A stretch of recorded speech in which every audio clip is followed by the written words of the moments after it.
Hey guys, we're starting a new chapter today. We're on day 33. We're talking about government spending.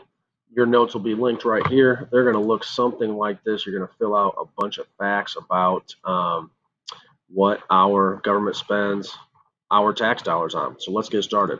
So first of all right, take a second here. Answer these questions.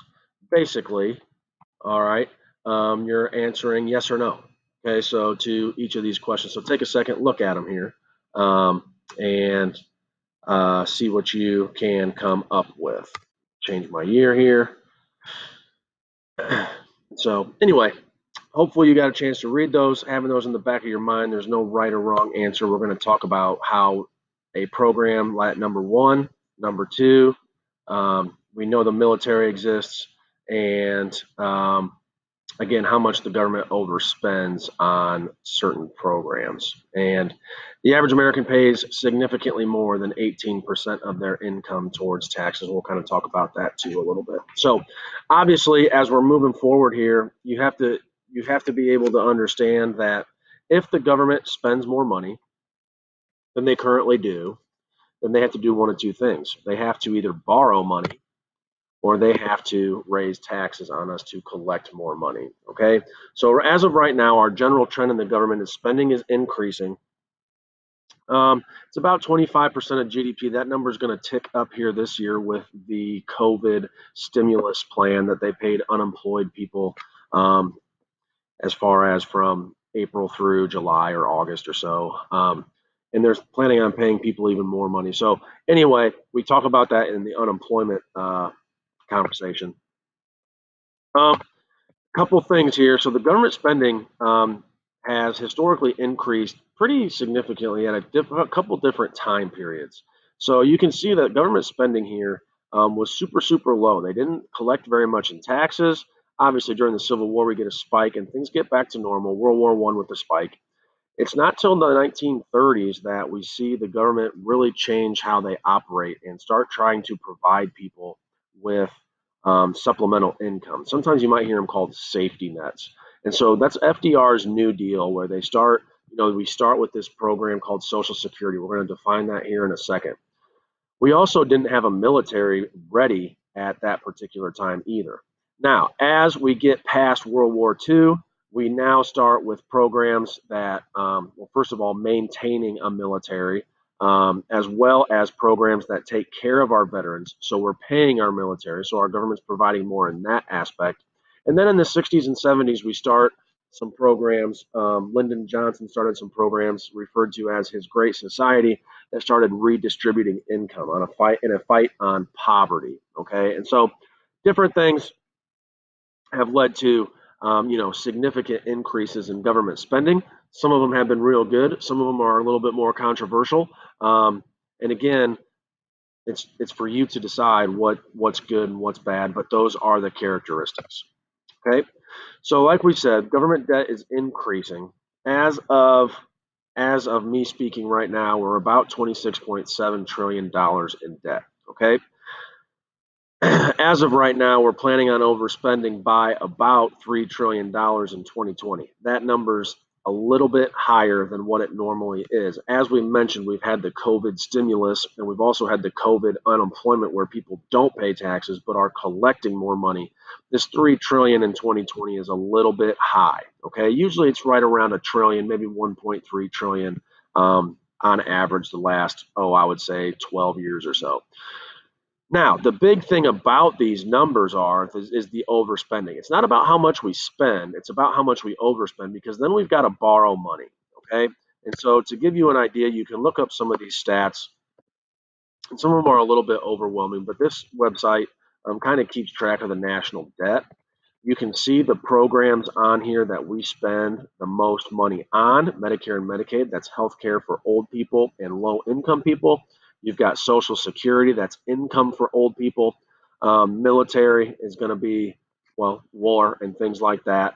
And then we also see our interest on the debt. So $339 billion a year right now on our debt. That's basically a giant credit card bill. Okay, so obviously extremely expensive.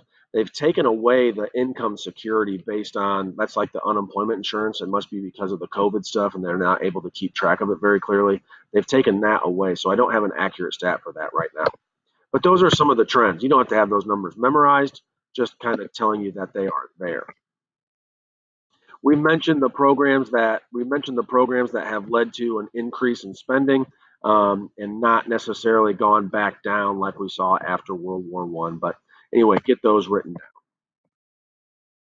Okay, our government does do some things for us. They want us to be able to have an education. We want to eliminate pollution, those externalities, protect consumers, try to promote some economic stability, those types of things. We also obviously need to promote social goals such as a court system. And we also have those income redistribution programs that I mentioned before as well. So we're going to we're going to look at these biggest spending programs. And so the biggest is by itself Social Security. So Social Security, what it does is it provides income to people that can't provide income to themselves. All right. And that can be defined in a few different ways. It can be disabled people, it can be children that don't have parents providing an income. Most commonly, though, it's going to be people that are of retirement age. Okay, so the good thing about these is it creates that economic stability for those people.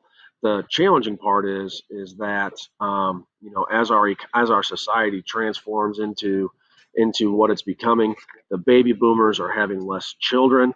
The baby boomers are a huge percentage of our population. There's less people earning money to pay the baby boomers as a percentage than what they were dealing with. Okay, so again, the pros are good things, but there are some challenges of the program as well. Like I said, you can start collecting. They've raised the age where you can collect your full benefit from 65 to 67 years old. By the time you and I get it, who knows what it would be? But they are trying to save some money in that program. The second biggest program is referred to as Medicare, and that is going to be health insurance for old people. Same pros. Okay, health insurance for old people would be really expensive, just like car insurance for you is really expensive. You're supposedly bad drivers. Old people are bad at staying healthy. It's an expensive program, okay? And again, the challenges of it are basically the same. Old people living longer. We've got to take care of them longer. And so that means that more people qualify for this Medicare program and it becomes more expensive. Okay, we spend about 16.4% of our budget on that as of 2019. 2020 is not over yet. Unemployment insurance, other welfare assistance. Again, these are sometimes referred to as safety nets. This means if I don't earn a big enough income or I lose my job, that the government will distribute some money to me. It's going to be significantly higher this year, okay, because of 2020 and the COVID stuff. Way more people qualified for unemployment for that period of time that they weren't working. The downside is, and we talked about this with our unemployment statistic, is that the people that are collecting it are not paying taxes. So it's taking money out of the government's bank account, so to speak, and not putting money in through taxes.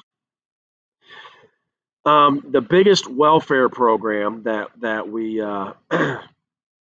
have in place is referred to as Medicaid. So similar to Medicare, Medicaid is for low-income people, okay, and it supplements people's medical bills. So we care for old people, we aid low-income people is how I try to remember it, okay? So again, it is in place to be able to give low-income people access to medical care. If our economy is doing poorly and a lot of people qualify, it can be very expensive. Okay, so again, the pros are kind of obvious, but we also have that trade-off of it being super expensive. And so those are some of the challenges our economy is facing. The last program that we'll talk about is military and defense spending. The pros are generally pretty obvious. Okay, the cons are listed there, right? It's debatable as to how much our military should do on foreign land, what kind of stuff they should get into. That's going to be left up to your personal opinion whether or not you agree with some of their behavior, and I'll let you analyze that. all in all, okay, we have some welfare programs, and the biggest thing is that the government is spending of that $6 trillion or whatever on defense, healthcare, Social Security, and interest alone. They're spending a huge, over 70% or so, probably over 85% if you throw in unemployment insurance in there. 85% of their payments go to those simple or that small amount of programs. Okay, so that's what you need to understand today is we have very few programs that a whole lot of money goes into, and we're going to talk about why it's challenging to get some of that stuff saved. I'm sorry, cut from tomorrow if you are on the stance that our government should try to save money in the future. Okay, thanks for paying attention today. We've got only 4 class periods left our before our final exam. So make sure that you're getting caught up and getting your work turned in. Okay, we'll see you guys. Hope you had a good weekend.